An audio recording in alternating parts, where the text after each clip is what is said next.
Here we go.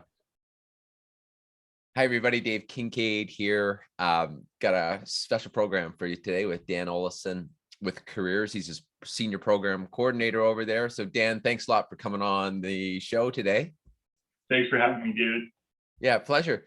Dan, as we were just chatting before here, I've got with Alberta Business Grants, we've got a lot of business owners who are growing their business and trying to figure out the whole grant space. And I came across your organization, Careers. So why don't we begin just with Careers? Why don't you tell us about what you do there, all the stuff about Careers and about yourself and how you got into the program, and we'll start off there. That's a long story, David. So, Careers is an industry-led foundation. Okay, we're sponsored by both industry from high level to Lethbridge, and then of course we're also supported by the Alberta government. And Careers, the mission is to enable youth on their career paths to success. And how do we do that?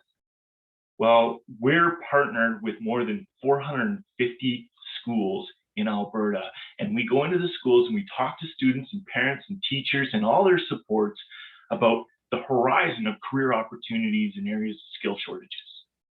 That predominantly means the skilled trades, and promoting the skilled trades with the same merit, value, and worth as any other professional career. And then information and communication technology. How are businesses solving current challenges using technology? Anything from social media to web development to data and security. Agriculture, healthcare, those are all part of our major programs.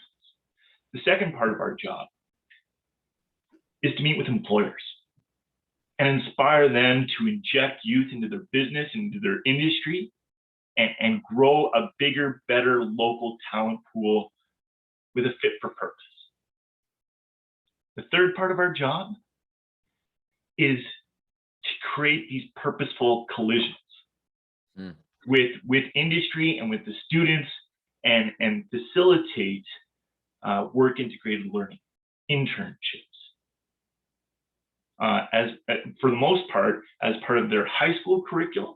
So these students can get 20, 40, 50% of their high school required credits as part of work integrated learning.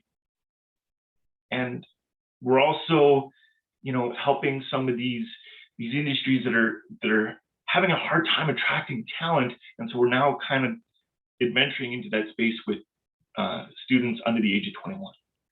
Dan, it's so fascinating to hear you speak.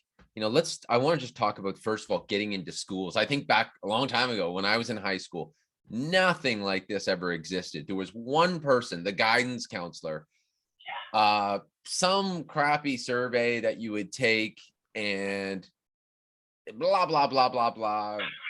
Like, I don't even remember. Never an intentionality, never anyone to come in and say, hey, you can do this, you can do that. So I think that's like, wow, you're going places where, just people, I don't know of anyone else that goes in there and does that. That must be so helpful for the students, first of all. Like, they must just love it. Well, for the most part, right? So the students, like a lot of students have had, growing up in Alberta, born and raised. Yeah. And, you remember going into these classes and the accountant would come in and say, yeah, look at being an accountant. Awesome. Or, hey, you know what? Here's the healthcare industry. It looks great. Yeah. The problem that I found growing up is that they created all this awareness and got you all excited and then told you to wait. Yeah. Wait until you graduate high school, wait until you graduate post-secondary, just wait. That's the problem. You harness the energy and the passion of these students, and then you say, okay, we got an idea, and it's going to include some action steps. Well, and you think about, we could really go down a road here, but you think about high school dropout rates.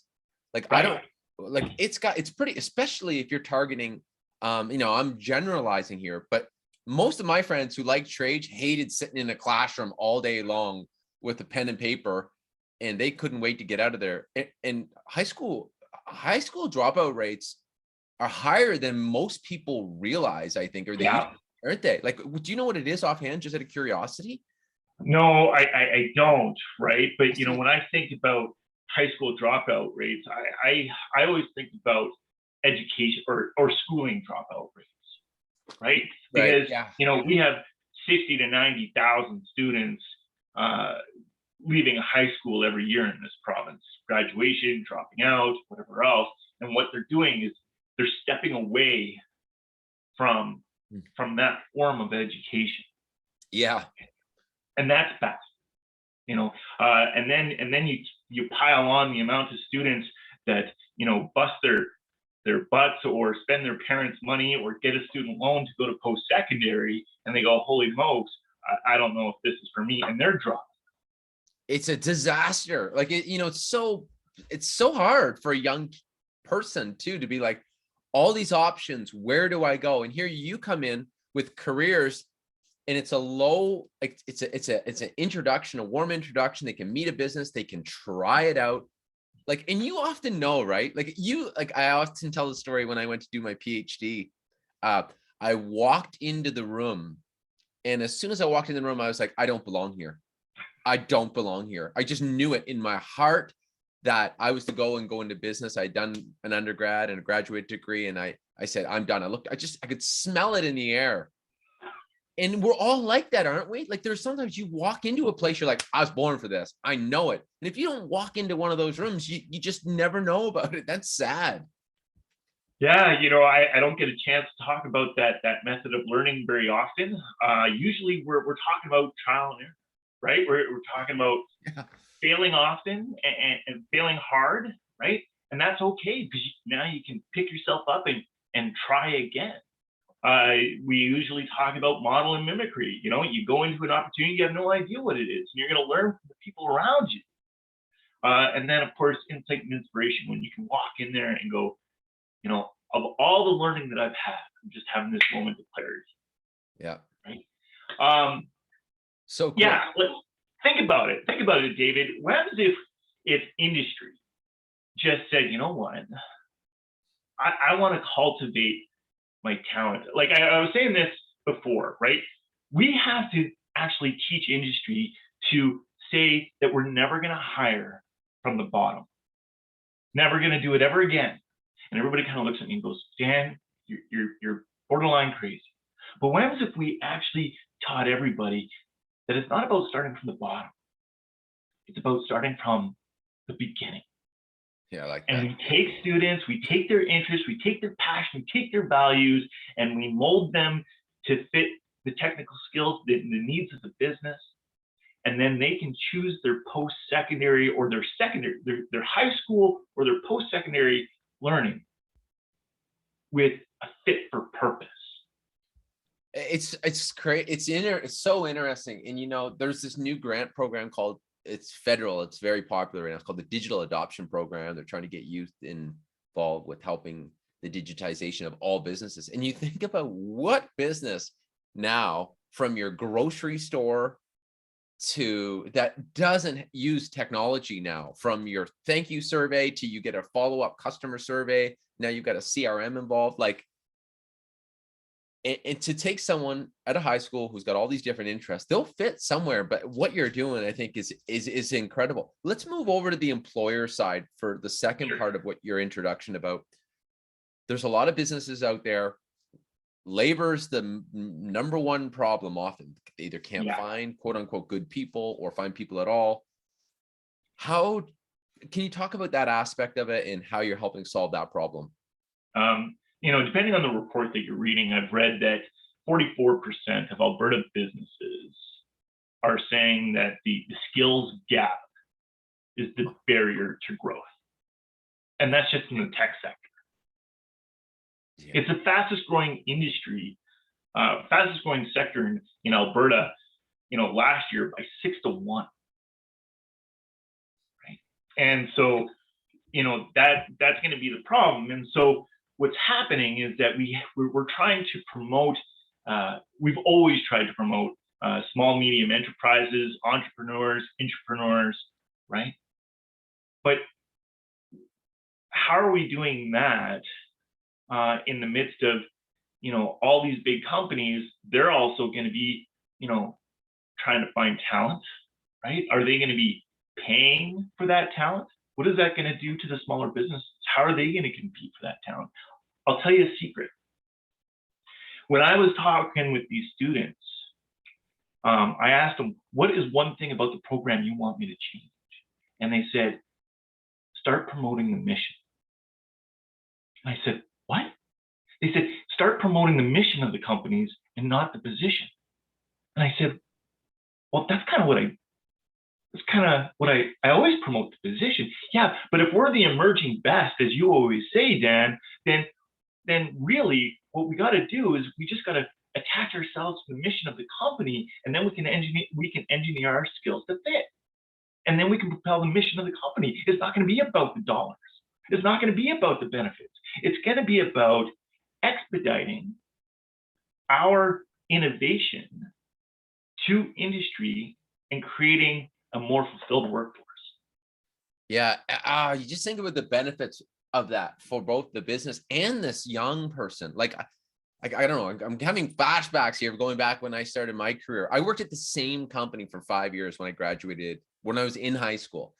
Yeah. And my bosses, Mohammed, I remember him to this day, really made an impression on my life, right? Like a big time impression. Like he was a mentor to me. My mom always used to say, he's like a dad to you, Yeah. And then I worked hard for that company. I did a lot of those years. I had minimum wage. I worked hard, but I loved it, and I grew, and I got those skill sets, and I all those great things that come with work, showing up on time, looking after customers, doing the extra work, looking at other people who don't do the extra work and then they're gone. Like, I mean, there's just a lot of health benefits to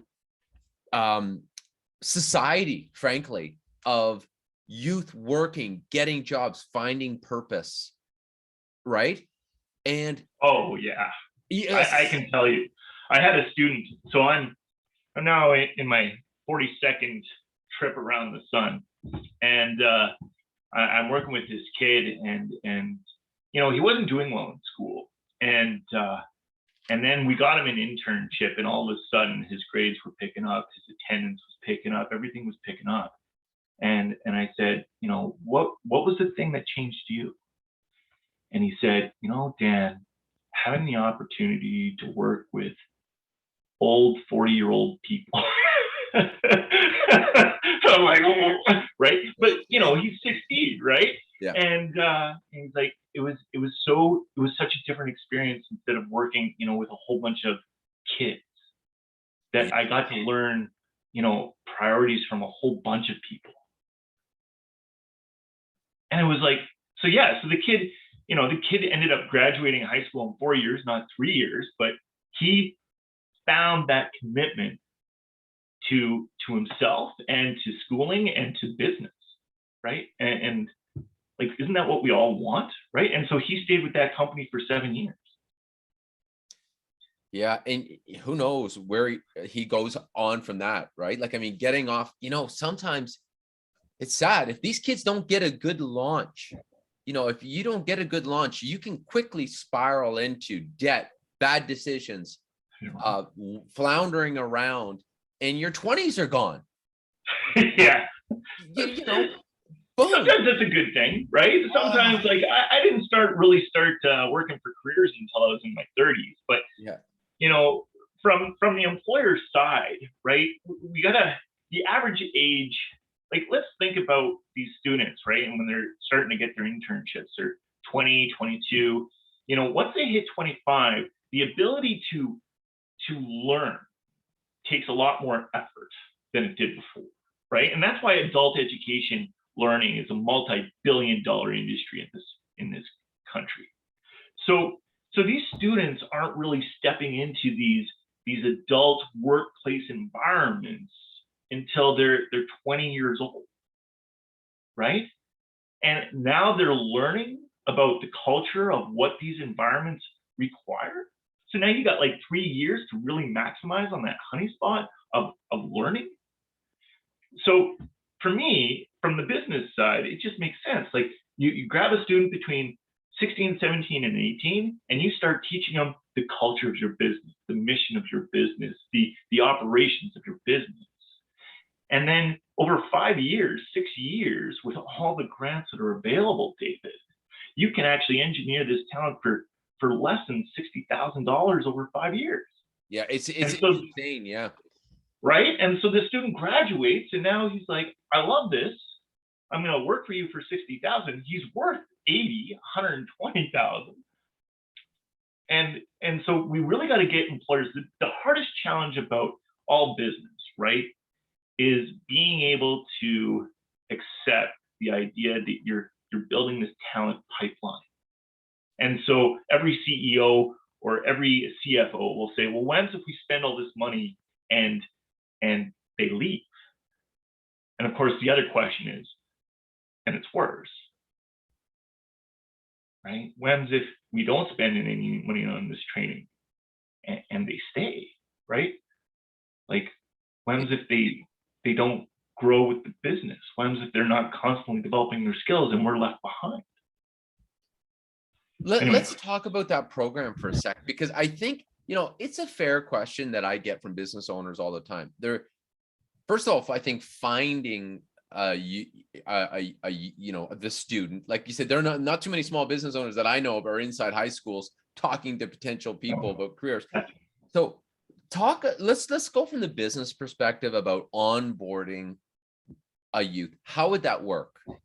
Okay, so careers is very business focused. We're very industry focused, right? That's what I love about careers.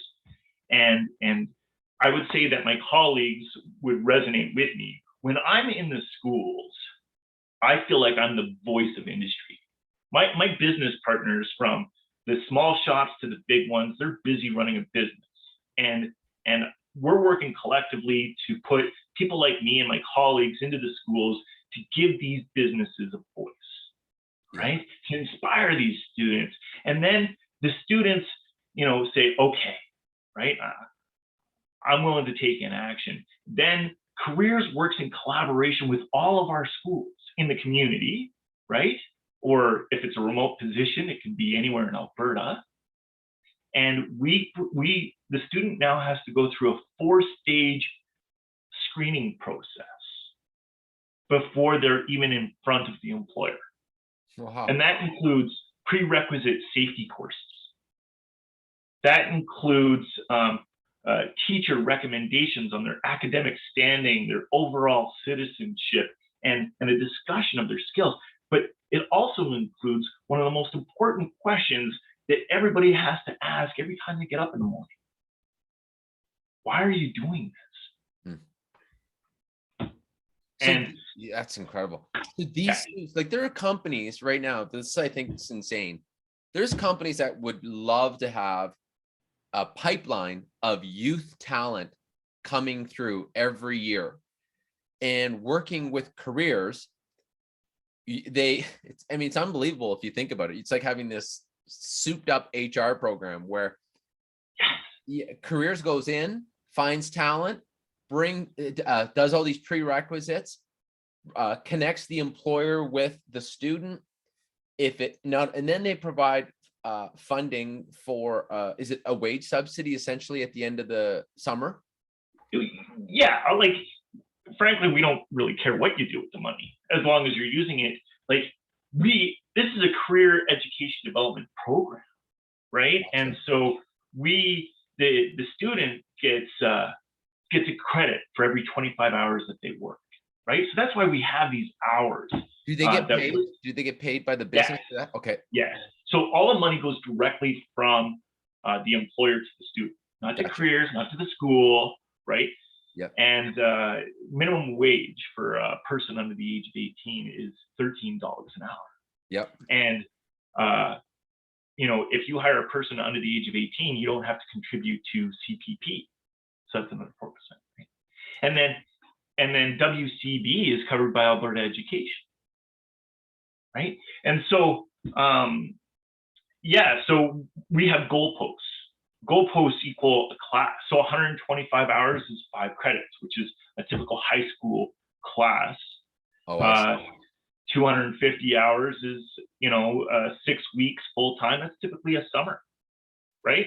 Summer, and that's 10 credits towards the high school diploma. So that's where these ballparks of hours come from. Gotcha. Right? And then careers. Well, if an employer finishes that credit at the end of, say, a certain amount of hours, they're eligible for a what do you call it? A grant? Or Yeah, we call it the Youth Internship Incentive Program. So employers are applying right now. So they're applying today, and they're saying, yeah, we're going to hire a student on July the 4th, and we're going to have that student work with us until August 31st or November 30th, right? So August 31st would be about 240 hours. November 30th would be about 480 hours. And so those are our two tiers, 240 and 480, or $1,800 and $3,600. And so they're applying today. And so now Careers is going to go into the schools in their community and promote this position and work in collaboration with our schools to hand pick a selection of students, curated students. And then the employer, we go through the screening process, we go through the interview process. The interview is with the employers the 5th screening stage. Okay, so there's really 5 screening stages, and then the employer takes on that student. Now, at the end of the internship, whether it's 2 weeks or 6 weeks or 20 weeks, the employer submits a declaration form that says, yeah, we took this student on, and this was our experience. And then usually within 45 days, Careers will issue a check to the employer. And that check is it usually about half the wage? Is that typical on? It works out about 50 to 60% of the wages, but sometimes these employers are using this funding to reimburse the hours that the student worked, or maybe they're going to use it to send their mentors on a training course, or maybe they used it to buy new hardware. As long as they're using it, the goal of the program in my eyes is not to see this as cheap labor, but to use this as an opportunity with extra funds to really build out the standards of what ongoing mentorship will look like now and into the future, because Careers can't guarantee this funding is going to exist 3 years from now, right? Here's the other part, David, that I really want everybody to understand. You talked about this supercharged HR team. One of the challenges that every employer says is like, I don't know if we have the time to mentor a student. Yeah, this is a good point. Yeah, I like this. Yeah. Okay. Here's where we kick it up a notch. Every student gets attached to a professional teacher within Alberta education. This is a trained professional that works with the employer, works with the student, works with Careers to expedite the onboarding process. Oh, and I'm going to kick it up one more notch for you. We also encourage the students to connect with other students from around the province once a week for the summer. And what happens is now we have peer-to-peer support. Jeez. And I got to tell you a story, David. I know we're running short on time. Yeah, that's amazing. These kids, they came in and they were talking with each other and they were learning from each other. And you know what they learned about? Imposter syndrome. They had no idea what it was. They had never experienced it before. And they learned from each other, and they learned about all these different businesses. And I asked the companies, do you feel like we're taking away something? And they're like, no, this group is actually doing a lot of the mentorship for us. We can actually focus on other things because you're doing that part for us. Thank you. Right? Yeah. So anyways, I love what I do, as you can tell. I think though, Dan, I think your point is really important. And I just want to make a special note to it, because You talk about an employer, and when you, like, and the reality is, if you're going to bring on how young is the, like, 16 is basic program starts 16? Like grade 10, so a student is usually 15 in grade 10, Okay. but for the most part, students don't start until they're 16. But I think in terms of, I deal with a lot of businesses, right? Like, I personally have worked with over 100 of them. I should count it. It's probably a lot more than that now. But the idea of, hey, you're going to bring on this youth. Yeah. Yes, there is going to be some mentorship. I mean, like, let's call a spade a spade. It's their first job. It's part of the journey. It's not that you're not, the employer's still going to get something out of it, but it will require some time. But there's so many ways you could go with that. You could hire someone 30 and it was the wrong hire, and it could be a nightmare. Like, so the fact that there's this onboarding and the support, and financially even a de-risking, I would call it more of a de-risking for the employer, which doesn't exist on any other. It just seems like such a great program for employers who are thinking about now, but also even year 2, year 3, year 4, and getting this pipeline going. And can they get in this program year after year? Like, Absolutely. yeah, and multiple students. Yes. Yeah, that's yes. Like I have companies that started out with 1 student, and they thought it was going to require a lot of mentorship. What they did was they actually underestimated the caliber of technical skills that the students were going to come to the opportunity with, and they went, "Holy smokes! Like, wow!" So they went from 1 student to 5 students this year, right? And now I'll caveat that with one of those 5s is actually a returning student. So it's the returning student from last year. Yeah. Right. So the 4 new ones and 1 returning student. I think it's just an incredible program. Now, businesses, is it only in Alberta right now that you work with? Right now. Anyone in Alberta that you can work with right now? And that's amazing. So, and if they want to reach out to you, what's your website? I'll put the website in the comments on my YouTube channel so you can just find it. But www.careersnextgen.ca. And also from like beginning to say hire to getting approved to the program, is it really competitive? Are you looking for businesses? Where are you at with that? We had about $1.5 million to give to employers. We're down to our last 300,000. So I am encouraging employers, sign up now. You don't have to have all the pieces in play. We'll work with you from now to July 4th to get those pieces in play, and we'll be good to go. It's kind of like this. One of my favorite sayings right now, David, is sometimes people think they have to be motivated to take an action.